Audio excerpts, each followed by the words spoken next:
Bapa, kami mengucap syukur untuk malam hari ini. Kami mempersembahkan doa malam kami menyerahkan Tuhan yang memberkati, Tuhan memimpin sehingga semua yang kami persembahkan menjadikan nama Tuhan dimuliakan dan kami semua diberkati. Terima kasih Bapa di surga, dalam nama Tuhan Yesus Kristus kami berdoa. Amin. Selamat malam Bapak Ibu Saudara sekalian yang sudah bersama dengan kita di sini dalam doa malam hari ini. Doa malam melalui online ini diadakan secara iman Kristiani dengan dasar keyakinan kepada Tuhan Yesus Kristus, Yeshua HaMashiach, Juru Selamat dunia, Imam Besar Agung kami. Firman Tuhan yang didokumentasikan dalam kitab suci Perjanjian Lama serta Perjanjian Baru menjadi pegangan kami, menjadi pegangan kita sekalian. Saudara sekalian, doa malam ditujukan untuk menjawab pertanyaan. Karena itu, kalau ada pertanyaan rohani dari saudara-saudara sekalian yang ingin supaya kami menjawabnya, silahkan dikirimkan kepada kami. Nanti akan coba kami jawab menjadi tema-tema dalam doa malam kita. Dan doa malam juga seringkali ditujukan untuk mencermati segala hal yang terjadi di sekeliling hidup kita pada zaman kita hidup ini. Kita cermati dari sisi firman Tuhan supaya kita tidak salah bertindak di hadapan Tuhan dan kita hidup sesuai dengan firman Tuhan sehingga kita kedapatan berkenan kepada Tuhan. Nah, untuk hari-hari ini belum ada pertanyaan yang masuk, saudara, sehingga saya mengajak saudara mencermati apa-apa yang terjadi pada zaman kita hidup ini. Saudara, kita baru saja menyelesaikan pemilihan umum di negara kita ini. Dan sejak awal mau pemilihan umum itu, saya mencari-cari firman Tuhan. Maksud saya ingin mengajak saudara-saudara merenungkan atau membuat sebuah renungan begitu, untuk mengajak kita semua supaya berdoa kepada Tuhan untuk calon pemimpin yang akan dipilih nanti, gitu loh. Ya. Jadi saya mencari-cari apakah ada firman Tuhan yang memerintahkan kita untuk berdoa bagi para pemimpin. Ya. Sehingga kalau zaman sekarang itu mudah sekali, kita pakai Alkitab gadget, ya, Alkitab gawe itu, dan saya mengetik berdoa untuk pemimpin gitu. Apakah ada firman Tuhan yang berkata berdoalah untuk pemimpin-pemimpinmu, apalagi berdoalah untuk pemimpin yang akan dipilih. Maksud saya ingin mencari seperti itu. Ternyata tidak ada, saudara. Jadi untuk pemimpin juga ada. Lalu saya ganti, untuk pemimpin tidak ada yang memerintahkan untuk berdoa bagi pemimpin yang akan dipilih. Atau kalau zaman dulu mungkin karena bentuk kerajaan tidak seperti sekarang dan pemimpin itu tidak dipilih oleh rakyat, tetapi siapa yang kuat itu yang menjadi raja, atau yang mendapat, orang berkata mendapat wahyu kerajaan itu yang menjadi raja begitu. Berdoalah untuk raja gitu. Itu juga tidak ada, saudara. Ya. Lalu saya ganti lagi, berdoalah untuk bangsa gitu. Tidak ada. Berdoalah untuk pemerintah begitu. Tidak saya jumpai. Nah, ini tidak tahu. Mungkin apakah hanya karena saya yang mengandalkan gadget saja. Jadi dalam kebodohan saya mencari ayat-ayat untuk berdoa bagi para pemimpin atau berdoa bagi pemerintah. Itu tidak ditemukan. Bahkan yang ditemukan kata janganlah berdoa untuk bangsa itu malah ada. Karena ada satu bagian Alkitab yang menyatakan bahwa bangsa itu sudah terlalu berdosa kepada Tuhan. Janganlah berdoa untuk bangsa itu. Nah, itu malah ada, saudara-saudara. Nah, lalu yang saya temui apa? Kembali kita akan mengingat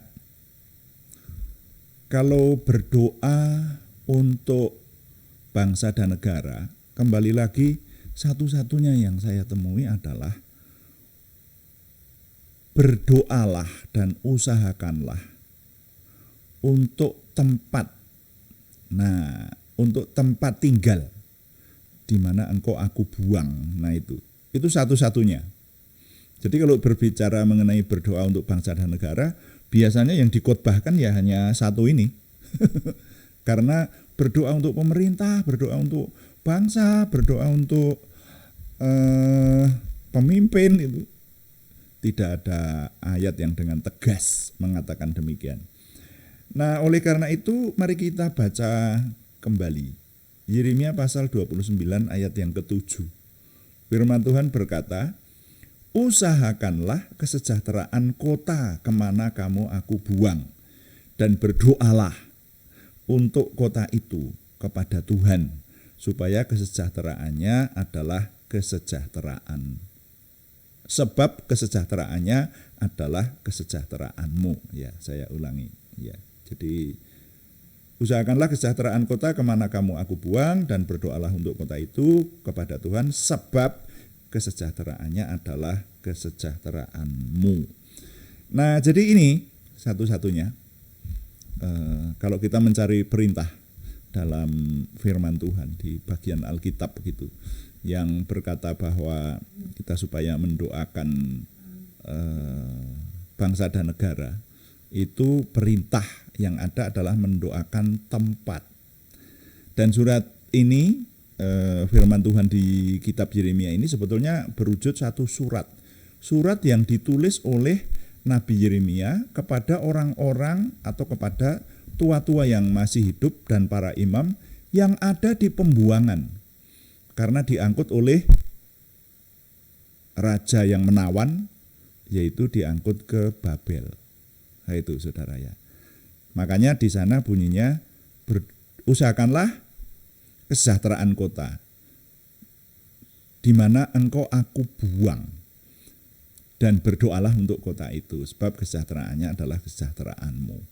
Jadi alasan supaya berdoa, supaya mengusahakan kesejahteraan kota itu adalah di mana kita tinggal, ya di situ kesejahteraan kita, ya toh. Kalau kotanya kacau, ya tidak tentram tentu saja. Jadi alasannya adalah itu. Tetapi maksud saya mencari apakah ada firman Tuhan yang memerintahkan supaya kita paling tidak berdoa untuk pemimpin gitu. Tidak saya jumpai, saudara. Ya. Apalagi kalau kita mau pemilu, memilih presiden lalu berdoa, Tuhan mohon Tuhan memberikan pemimpin ini itu, menyebutkan nama dan seterusnya gitu. Tidak ada perintah firman Tuhan yang dengan tegas menyatakan demikian. Hanya tentu saja kalau kita berpikir dari sisi sebaliknya, juga tidak ada larangan berdoa untuk para pemimpin itu. Jadi berdoa untuk para pemimpin itu boleh. Nah, hanya saya saja yang mencari apakah ada perintah Tuhan itu. Karena begini, saya memiliki prinsip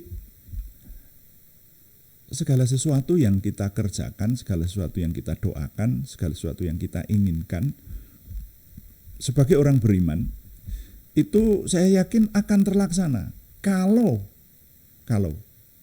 semuanya itu sesuai dengan kehendak Tuhan. Itu sebabnya maka dalam bertindak saya selalu mencari-cari kehendak Tuhan melalui firman-Nya nomor satu melalui firman-Nya. Kalau Tuhan melarang, sudah jangan diterjang itu.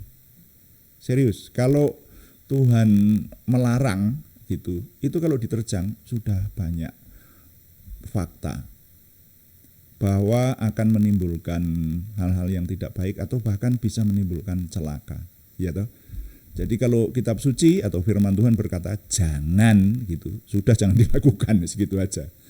Jadi kita ini melakukan bahkan juga mulai dari berdoa saja, jangan mendoakan hal-hal yang tidak berkenan kepada Tuhan, tetapi berdoalah untuk hal-hal yang berkenan kepada Tuhan. Nah, kalau untuk raja itu yang saya jumpai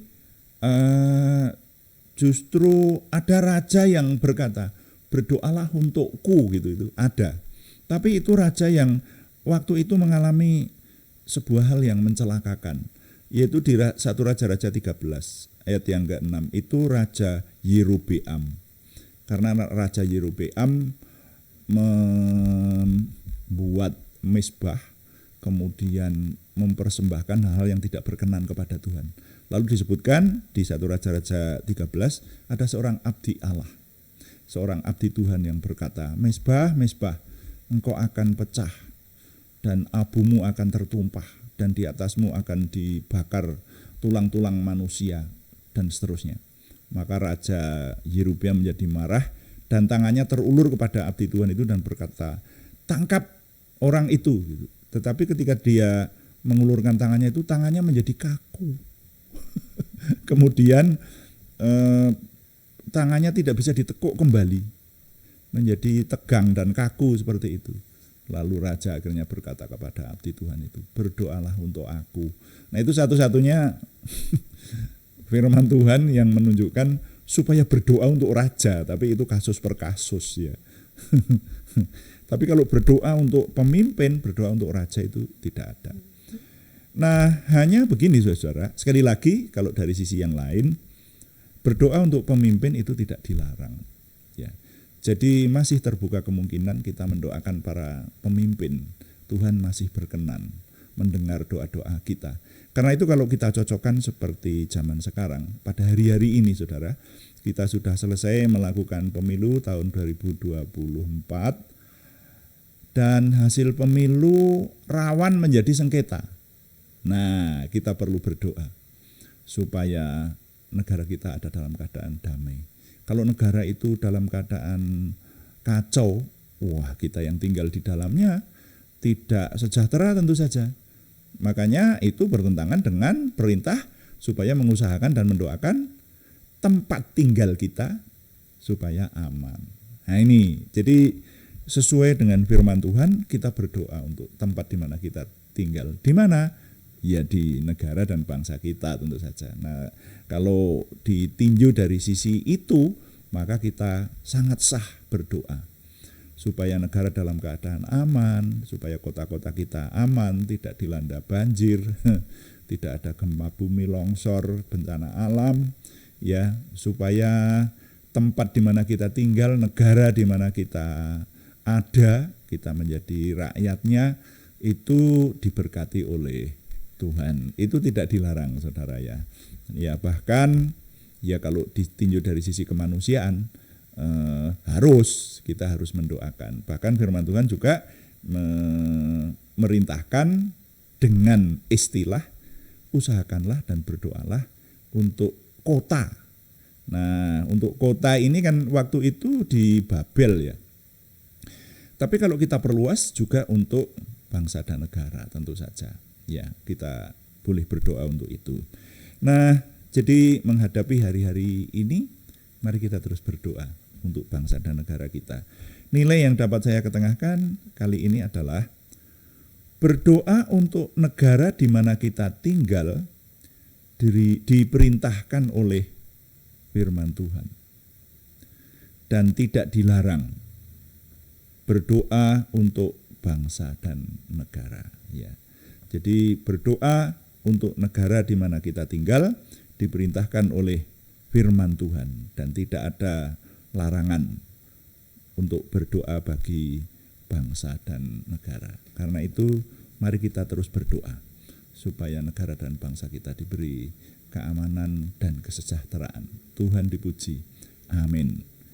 Mari kita mengakhiri dengan doa. Kita berdoa sesuai dengan yang Tuhan firmankan. Tuhan berkatilah kami dengan berlimpah-limpah, perbuatlah sesuatu yang besar dalam hidup kami, dan itu jelas berasal daripadamu. Tambahkanlah pengaruh dan kesempatan kami bagimu, berikanlah kami suatu perasaan akan hadiratmu dan petunjukmu senantiasa. Jagai dan lindungilah kami, supaya tidak jatuh dalam perangkap setan. Dalam nama Tuhan Yesus Kristus kami berdoa. Amin. Demikian doa malam hari ini, saudara-saudara sekalian.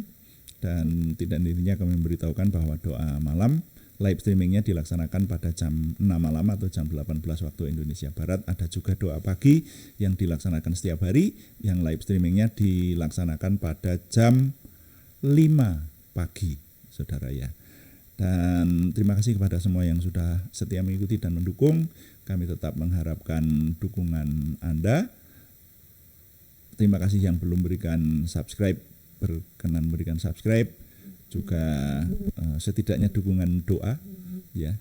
Kami tetap mengharapkan Anda memberikan like, komen, dan share. Bagikan kepada teman-teman lain sehingga lebih banyak lagi yang diberkati dalam doa malam maupun doa pagi kita bersama dengan kita. Selamat malam. Tuhan berkati. Amin.